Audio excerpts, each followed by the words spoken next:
Student, hope all of you doing well. Today we will continue our chapter, page number 226.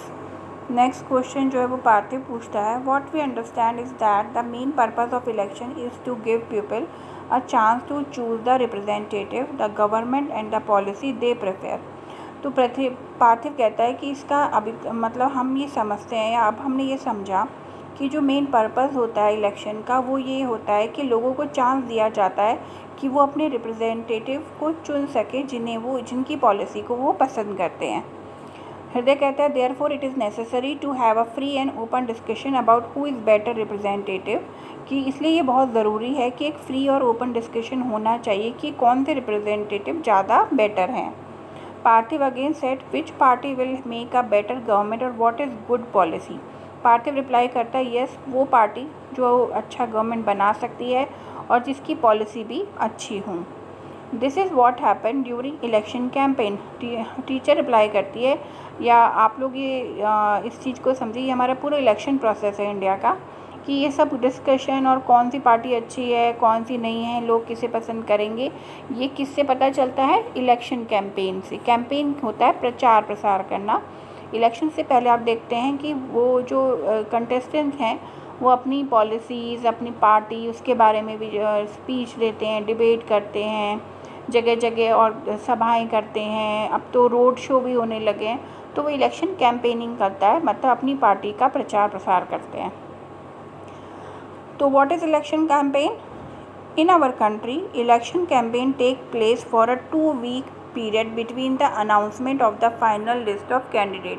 कि हमारे country में क्या होता है कि इलेक्शन कैंपेनिंग होती है। ये कब होती है? जब इलेक्शन डिक्लेयर हो जाते हैं उसके 2 वीक पीरियड में, मतलब एक तो डेट अनाउंसमेंट और फाइनल डे, उसके बीच में इलेक्शन कैंपेनिंग होती है। ड्यूरिंग दिस पीरियड पोलिंग होती है जिस दिन वोट डाला जाता है। During this period the candidate contact their voter. इस दिन क्या होता है, कैंडिडेट जो है वो अपने वोटर से कांटेक्ट करते हैं। Political leader address election meeting, बड़े बड़े पॉलिटिकल लीडर जो हैं वो इलेक्शन मीटिंग को ऑर्गेनाइज करते हैं। Political party mobilise their supporter. जितनी भी पॉलिटिकल पार्टी वो अपने सपोर्टर्स को इकट्ठा करती हैं, उनको अपनी पॉलिसी बताती हैं, उनको अट्रैक्ट करती हैं। This is also the period when newspaper and television news are full of election related stories, debate and discussion. ये वो टाइम होता है जब न्यूज़पेपर, टेलीविज़न आप देखते हो उस हर जगह पर इलेक्शन डिबेट हो रही होती है, डिस्कशन हो रहा होता है। तो ये है इलेक्शन कैंपेनिंग का time. That means in election campaigning, political party try to focus people attention on certain big issue। कि इसका मतलब है इलेक्शन कैंपेनिंग में जो पॉलिटिकल पार्टीज़ होती हैं वो लोगों का ध्यान बड़े बड़े इश्यूज़ पे डालती हैं। They want to attract the public to those issue and get them to vote for their party. वो लोगों का ध्यान इन बड़े बड़े इश्यूज़ पे लेकर जाती हैं पॉलिटिकल पार्टी, और उनको प्रॉमिस करती हैं कि अगर वो विन हो गई तो वो इनको करेंगी, मतलब लोगों के वेलफेयर के लिए काम करेंगी। In a democracy, although it is best to leave political party and candidates free to conduct their election campaigning, yet sometimes it becomes necessary to regulate campaigning to ensure that every political party and candidate get a fair and equal chance to compete। Democracy में ये बहुत ज़रूरी है और ये बहुत अच्छा भी है कि पॉलिटिकल पार्टी और कैंडिडेट को फ्री छोड़ दिया जाए कि वो इलेक्शन कैंपेनिंग करे, लोगों तक अपनी बात पहुंचाए। लेकिन कभी कभी ये ज़रूरी भी हो जाता है कि जो इलेक्शन कैंपेनिंग है जो वो रेगुलेट हो रही है वो पॉलिटिकल पार्टी और कैंडिडेट के बीच फ्री हो और इक्वल चांस सबको मिलना चाहिए।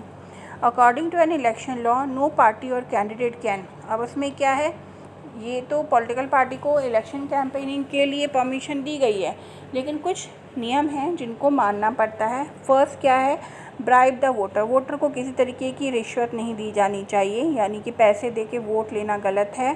थ्रेटन वोटर, वोटर्स को डरा के वोट नहीं लेना है। Appeal them on the name of religion और कास्ट, धर्म के नाम पर किसी तरीके से वोट अपील नहीं करनी चाहिए। Use government resources for election campaigning.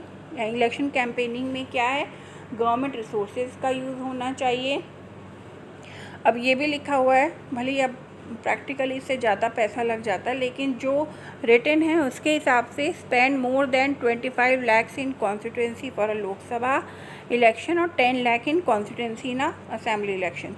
कि जो लोकसभा के इलेक्शन है उसमें 25 लाख जो है उतना ही खर्चा होना चाहिए, और जो विधानसभा यानी जो स्टेट के इलेक्शन होते हैं उनमें 10 lakh. If they do so, their candidature can be rejected by the court even after they have been declared elected।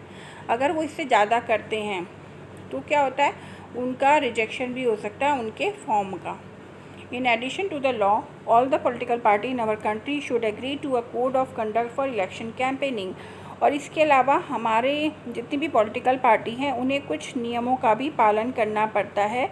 इसके हिसाब से क्या होता है, use any place of worship और इलेक्शन प्रोपेगेंडा। कहीं पर भी जो रिलीजियस प्लेस होते हैं उनको इलेक्शन प्रोपेगेंडा में यूज़ नहीं करना है। Use government